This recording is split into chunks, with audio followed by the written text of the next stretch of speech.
నమస్తే welcome to యవసం TV రైతు సోదరులకు నమస్కారం. మీరు చూస్తున్నారు యవసం టీవీ యూట్యూబ్ ఛానల్.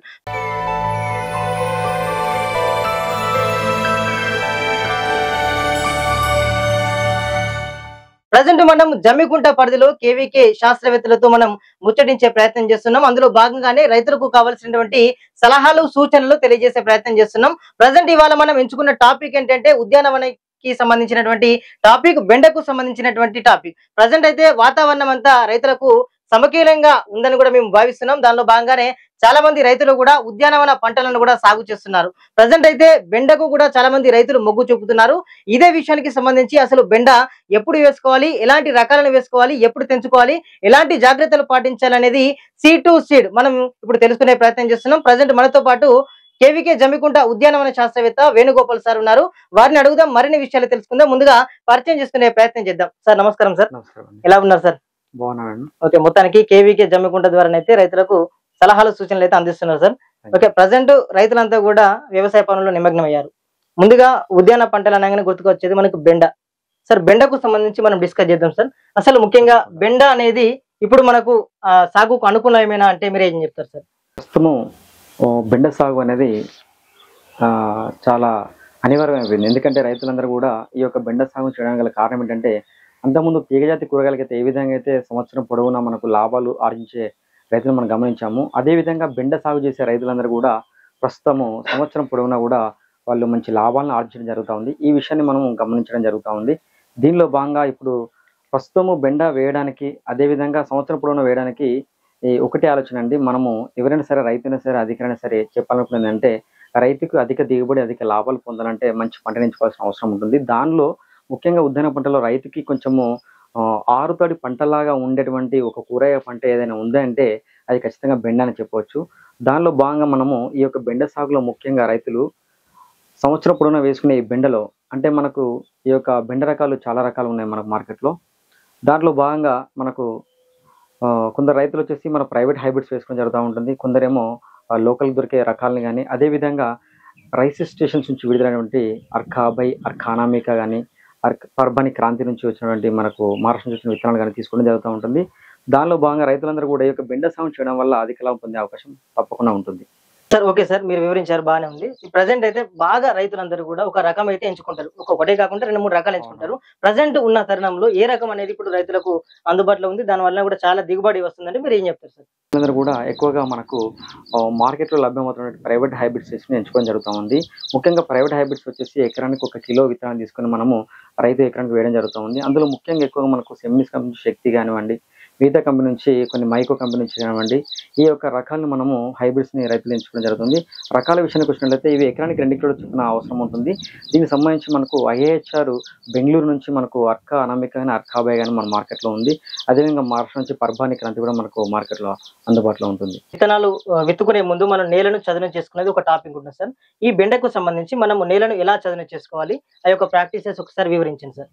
ఈ యొక్క విత్తనాలను ఎంపిక చేసుకున్న అనంతరము ఈ యొక్క నేల తయారు అనేది చాలా ముఖ్యమైన విషయము. దీనిలో భాగంగా మనకు నేల తయారు చేసుకునేటప్పుడు ఖచ్చితంగా 4-5 సార్లు దుక్కి చేసుకోవడం ద్వారా మొత్తం నేలంతా కూడా మనకు ముఖ్యంగా బెండ అనేది ఏంటంటే ఇసుక నేలలో ఎక్కువగా దిగుబడి పొందే అవకాశం ఉంటుంది. కాబట్టి మనం మట్టిని ఎంత మెత్తగా తయారు చేసుకుంటే అంత చెట్టు మంచిగా బలంగా పెరిగే అవకాశం ఉంటుంది. వేర్లు అంత లోపలికి వెళ్ళే అవకాశం ఉంటుంది. తద్వారా ఆక్సిజన్ కూడా మొక్క యొక్క వేర్లకు అందడం ద్వారా చెట్టు కూడా బలంగా పెరిగి ఎక్కువ కొమ్మలు ఇచ్చేసి ఎక్కువ కాయలు పొందే అవకాశం ఉంటుంది. కాబట్టి దీని యొక్క నేల చదును అనేది చాలా ఇంపార్టెంట్. అదేవిధంగా ఈ యొక్క నేల తయారీలో ముఖ్యంగా మనకు ఎకరానికి వచ్చేసి ఒక 10 టన్నుల వరకు పశువుల ఎరువుని మనం ఉపయోగించినట్లయితే ఈ యొక్క నేల కూడా మంచిగా అవకాశం ఉంటుంది. అదేవిధంగా ఎక్కువగా ఎండుతోగలు వచ్చే అవకాశం బెండలో ఎక్కువ మనం గమనిస్తూ ఉంటాం. కాబట్టి ఈ యొక్క నేల తయారీ అప్పుడే మనము ఒక వేపు పిండిని ఒక 100 కిలోల వరకు మనకి ఎకరాలు వేసుకోవడం ద్వారా కూడా ఎండుతోగలను నివారించుకునే అవకాశం ఉంటుంది. సార్ అదేవిధంగా రసాయనిక ఎరువులైనటువంటి DAP అటు ఉంటాయి కదా సార్, అవి ఎంత మోతాదులో వేసుకోవాలి ఒక ఎకరానికి? ముఖ్యంగా ఈ యొక్క వేపిండితో పాటు మనము ఒక 30 కిలోల భాస్వరాన్ని, 30 కిలోల పొటాషిని ఈ యొక్క ఆఖరి దుక్కులో వేయడం ద్వారా మనకు మొక్కలు విత్తనాలు తొందరగా మొలకెత్తే అవకాశం ఉంటుంది. అదేవిధంగా బలంగా పెరగడానికి అవకాశం ఉంటుంది. విత్తనం నాటేటప్పుడు కొంచెం ఒక ప్రక్రియ ఉంటుంది సార్, దాని పద్ధతి అది ఎలా రకాల ఏ విధంగా నాటుకోవాలి, ఎంత మోతాదులో దానికి సీడ్ స్పేసింగ్ ఇట్లా ఎలాంటివి ఉంటాయో ఒకసారి వివరించే ప్రయత్నం అయితే చేయండి సార్. నేల తయారీ అనంతరము రైతులందరూ కూడా సాళ్ళకు మధ్యలో 60 సెంటీమీటర్లు, అదేవిధంగా విత్తనానికి విత్తనం మధ్య అంటే మొక్కకు మొక్క మధ్యన 30 సెంటీమీటర్ల మధ్య చూసుకొని ఈ యొక్క విత్తనాన్ని నాటుకున్నట్లయితే మనకు ఈ యొక్క 6 నుంచి 8 రోజుల్లో మొలకెత్తే అవకాశం ఉంటుంది. ఈ యొక్క మొలకెత్తే సమయంలో నీటిని సరైన సమయంలో ఇవ్వడం అనేది చాలా ముఖ్యమైన విషయము.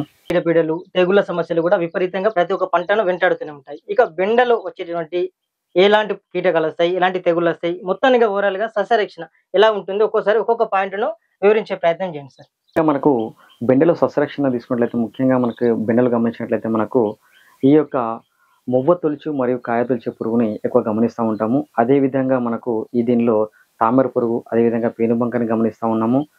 ముఖ్యంగా మనకు ఎక్కువగా రైతుల్లో ఎక్కువ పోషక లోపాలు గమనించినట్లయితే మనకు పళ్ళ తెగులు కూడా ఎక్కువగా వచ్చే అవకాశం ఎక్కువగా ఈ యొక్క రకాలను మనం గమనిస్తూ ఉంటాము.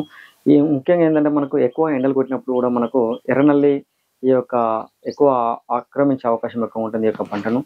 దీనికి సంక్రమించినప్పుడు మనం తీసుకునే జాగ్రత్తలు ముఖ్యంగా గమనించినట్లయితే మనకు ముఖ్యంగా మువ్వను తొలిచే పురుగును మనం గమనించినట్లయితే మనము ఎప్పుడైతే మనం ఆ యొక్క తోటలో మనం గమనిస్తామో ఆ ముందుగానే ఎక్కడైతే ఆ పురుగు మనకు ఆ యొక్క మువ్వలో మనకు కనిపిస్తూ ఉంటుందో అక్కడ వరకు కాకుండా కొంచెం 1 ఇంచు ఎక్కువ మందం మన యొక్క కొమ్మను తుంచేసి మనం బయటపడేసినట్లయితే మనకు ఈ యొక్క పురుగును మనము నాశనం చేసిన అవకాశం దొరుకుతుంది. అదేవిధంగా ఈ యొక్క కాయలు ఏర్పడిన తర్వాత ఈ యొక్క పురుగులు కూడా కాయం తొలిచే అవకాశం ఉంటుంది. కాబట్టి వీటిని గమనించి మనము వీటికి సంబంధించిన ట్రాప్స్ ఏవైతే మనకు ఎర్రబుట్టలు ఉంటాయో దానికి సంబంధించి హెక్టార్కి వచ్చేసి 12 మనకు సరిపోతాయి. కాబట్టి ఈ యొక్క బెండ తోటలో మనం పెట్టుకునే అవకాశం ద్వారా ఏంటంటే మనకు ఈ యొక్క మొవ్వ తొలిచే పురుగును మనం తీసేయవచ్చు. అదేవిధంగా మనకు ట్రైకోగ్రామా కార్డ్స్ కూడా మనకు అందుబాటులో ఉంటాయి. వీటిని కూడా మనము ఎకరానికి ఒక 2 నుంచి 3 యొక్క కార్డ్స్ పెట్టుకోవడం ద్వారా కూడా వీటి యొక్క లార్వాని అవి గుడ్లని రాకుండా ఉండే అవకాశం, గుడ్ల నుంచి రాకుండా ఉండే అవకాశం ఉంటుంది. కాబట్టి దీన్ని కూడా రైతులు గమనించుకోవాలి. ముఖ్యంగా మనకు రాసాయనిక మందుల ద్వారా మనం నివారించుకోవడానికి అయితే ముఖ్యంగా మనకు మార్కెట్లో ఎంఎంఎక్ బెంజోయేట్ అనే మందు మనకు మార్కెట్లో అందుబాటులో ఉంది. అది లీటర్ నీటికి మనము 1 నుంచి 3 గ్రాముల వరకు కూడా లీటర్ నీటికి కలుపుకొని పిచికారీ చేసుకోవచ్చు. అదేవిధంగా బారాజైడ్ కెమికల్ కూడా మార్కెట్లో అందుబాటులో ఉంది. లీటర్ నీటికి 1 ml మనము కలిపి పిచికారీ చేసుకోవడం ద్వారా కూడా దీన్ని నివారించుకునే అవకాశం ఉంటుంది. అదేవిధంగా మనకు ఈ యొక్క తామర పురుగు, అదేవిధంగా పేనుబంక లాంటివి గమనించినట్లయితే మనకు ఎసిఫేట్ అనే మందుని లీటర్ నీటికి 1.5 గ్రాములు, రీజెంట్ అనే మందుని 2 ml లీటర్ నీటికి కలుపుకొని పిచికారీ చేసుకోవచ్చు. అదేవిధంగా మనకు ఈ యొక్క ఎర్రనల్లి ఎక్కడైతే మనం గమనిస్తూ ఉంటామో దానికి సంబంధించి అదేవిధంగా మనము తేమ ఎక్కువ ఉన్నప్పుడు వచ్చే బూడి తెగుల్ని కంట్రోల్ చేయడానికి కూడా మనము ఈ యొక్క సల్ఫర్ అనే మందు అంటే మనకు నీటిలో కరిగే గంధకం మార్కెట్లో అందుబాటులో ఉంటుంది.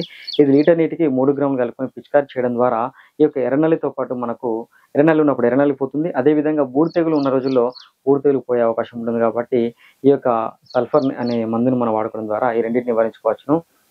అదేవిధంగా పల్లాకు తెగులు ఎవరైనా రైతులు గమనించినట్లయితే మనం ముఖ్యంగా మ్యాంగోజెబ్ అనే మందు లీటర్ నీటికి 1 గ్రాము, లేదంటే సాఫ్ అనే మందు మనకు మార్కెట్లో అందుబాటులో ఉంటుంది. అది లీటర్ నీటికి 2.5 గ్రామ్ లేదంటే 3 గ్రామ్స్ వరకు మనం వాడుకొని మనము ఈ యొక్క పిచికారీ చేయడం ద్వారా వీటిని నివారించుకోవచ్చును. అదేవిధంగా పోషక లోపాలు లేకుండా మనము ఈ యొక్క తోటను మెయింటైన్ చేయాలి. కాబట్టి మనకు ఖచ్చితంగా మనము ఈ యొక్క ఎరువులైతే ఎప్పుడైతే ఇస్తున్నామో ఖచ్చితంగా మనము మిశ్రమ పోషకాల మిశ్రమాన్ని అంటే ముఖ్యంగా మనకు జింక్ కానీ, బోరాన్ కానీ, కాల్షియం ఇవన్నీ మెగ్నీషియం ఉన్నటువంటి ఒక పోషకాలు వంటి 6 మూలకాల వంటి మనకు ఫార్ములా 6 కానీ 4 మూలకం వంటి ఫార్ములా 4 కానీ మనం తీసుకొని మార్కెట్లో లీటర్ నీటికి 3 గ్రాములు కలుపుకొని పిచికారీ చేయడం ద్వారా ఈ యొక్క పోషక లోపాలు లేకుండా ఉండే అవకాశం ఉంటుంది. అదేవిధంగా మనకు ఎక్కువగా అక్కడక్కడ మనకు తోటలు గమనించినట్లయితే మనకు మొక్కజొన్న వేసిన తర్వాత బెండకాయ వేయడం, వంకాయ తోట తర్వాత మనకు బెండకాయ వేయడం ద్వారా మనము ఎక్కువ ఎండు తెగులు గమనించే అవకాశం ఉంటుంది. కాబట్టి ఈ ఎండు తెగులు ముందు చర్చించుకున్నట్లయితే మనకు వేపపిండిని వేస్తున్నాము. అదేవిధంగా దుక్కిలోనే మనము అవసరమైతే మనము ఈ ట్రైకోడర్మా విడి కల్చర్ని మనం తయారు చేసుకుని అంటే మనకు 90 కిలోల పశువుల ఎరువులో ఒక 10 కిలోల వేపిని కలుపుకొని 2 కిలోల ట్రైకోడర్మా విడిని కలుపుకొని మనము ఆ యొక్క మిశ్రమం తయారు చేసుకుని ఒక 10 నుంచి 15 రోజుల వరకు మనము ఆ నీటిని వెదజల్లుతూ ఆ యొక్క శిలీంధ్రాన్ని పెంపొందించుకొని దాన్ని ఆకలి దుక్కులో వేసుకోవడం ద్వారా కూడా మనము ఈ యొక్క ఎండు తెగుల్ని నివారించుకునే అవకాశం ఉంటుంది. కాబట్టి రైతులందరి యొక్క సూచనలు పాటించినట్లయితే ఈ యొక్క పంటని అధిక దిగుబడి పొందే దిశగా మనము పెంపొందించుకోవచ్చు. నాకు కోత ఎప్పుడు వస్తుంది, నిజంగా కోత తీసుకునే టైంలో ఎలాంటి జాగ్రత్తలు తీసుకోవాలంటే ఇది అనేది కుడుతా ఉంటుంది చాలా మంది రైతులకు. దీనివల్ల మనం ఎలాంటి జాగ్రత్తలు తీసుకోవాలి, ఎంత ఓవరాల్ గా ఎంత దిగుబడి వస్తుందంటే మీరు ఏం చెప్తారు, ఆ యొక్క యాజమాన్య పద్ధతులు కూడా తెలియజేయండి. తప్పకుండా. ముఖ్యంగా మనకు ఈ యొక్క బెండ వచ్చి నాటినటువంటి 40 నుంచి 55 రోజుల్లో మొదటి పంట అనేది మొదలవుతూ ఉంటుంది. ఈ యొక్క పంట అనేది మనము మొదలైన తర్వాత ప్రతి 3 రోజులకు 4 రోజులకు మనము పంటను తీసుకోవచ్చును. ఈ యొక్క పంటను తీసుకురావడంలో ఎకరానికి 100 నుంచి 150 కిలోల పంటను కూడా మనము 3 నుంచి 4 రోజుల్లో మనం కోయడం జరుగుతూ ఉంటుంది.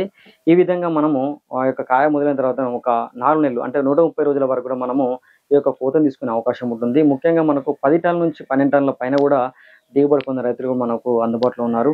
కాబట్టి రైతులు కరెక్ట్‌గా మనకు సస్యరక్షణలు పాటించినట్లయితే ఈ విధంగా దిగుబడిని పొంది అధిక లాభాలు పొందే అవకాశం ఉంటుంది.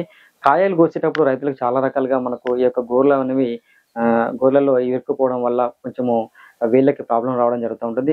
అంటే వేరుకి శ్రమ కలుగుతూ ఉంటుంది. కాబట్టి మార్కెట్‌లో వివిధ రకాల గ్లౌజెస్ కూడా అందుబాటులో ఉన్నవి. వాటిని ఉపయోగించి రైతులందరూ కూడా ఈ యొక్క బెండకాయను కోయడం ద్వారా కూడా మనకు వాళ్ళ యొక్క ఆరోగ్యంతో పాటు మనకు నాణ్యమైన కాయను కూడా మార్కెట్‌కు అందించే అవకాశం దొరుకుతుంది. Okay sir. వానాకాలంలో పర్టిక్యులర్‌గా ఈ నెలలో పెడితే బెండ అనేది దిగుబడి మంచిగా వస్తుందంటే ఏదైనా పర్టిక్యులర్స్ ఉన్నాయా సార్ దీని గురించి? ముఖ్యంగా ఈ యొక్క బెండ అనేది అన్ని రకాల నేలలో వస్తుందండి. ముఖ్యంగా ఇసుక నేలలో అయితే ఇది ఎక్కువగా పెరిగే అవకాశం ఉంటుంది. ఇసుక అంటే మనకు పూర్తిగా ఇసుక నేలలు కాకుండా నల్ల రేగడితో కలబడే ఇసుక నేలలు అయితే అనుకూలమైనవి.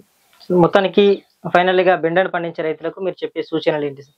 ఇప్పుడు వాతావరణం కూడా అనుకూలంగా ఉంది. బెండను పండించిన రైతులందరూ కూడా ఈ యొక్క జూన్, జూలై మాసంలో విత్తనాలు నాటుకున్నట్లయితే అధిక లాభం పొందే అవకాశం ఉంటుంది. ఇవన్నీ కూడా మన తియ్యటి కూరగాయలతో పాటు పోటీ పడే అవకాశం ఉంటుంది కాబట్టి బెండను పండించిన ఏ రైతు కూడా నష్టపోయే అవకాశం ఎక్కడా ఉండదు. సార్ ఒక మంచి వివరణ అయితే మీరు రైతులకైతే ఇచ్చారు. ఎందుకంటే ప్రెజెంట్ అయితే ఇప్పుడున్న తరుణంలోనైతే బెండ గురించి చాలా మంది రైతులు ఒక సందిగ్ధంలోనైతే ఉంటారు.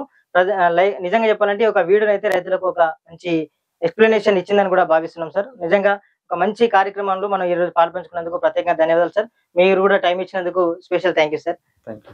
చూసారు కదా రైతు సోదరులారా, బెండ అనగానే మనకు చాలా మంది ఎలా విత్తుకోవాలి, ఎలాంటి రకాలను విత్తుకోవాలి అని కూడా మనం ఒక ప్రశ్నార్థకంలోనైతే ఉంటాము. దీనికి సంబంధించి మనకు బెండలో ఒక కేజీ విత్తనం అయితే ఒక ఎకరానికి సరిపోతుంది. అదేవిధంగా ఒక దిగుబడి వచ్చేసి 100 క్వింటాల వరకు అంటే 120 క్వింటాల వరకు కూడా రావచ్చు. మంచిగా పండిస్తాయని కూడా సార్ చెప్తున్నారు. ఇలానే మంచి మంచి వీడియోలను మీ ముందుకు తెస్తాం. తప్పకుండా మన ఛానల్‌ని సబ్స్క్రైబ్ చేసుకోవాలని కూడా ఆశిస్తున్నాం. Thank you so much.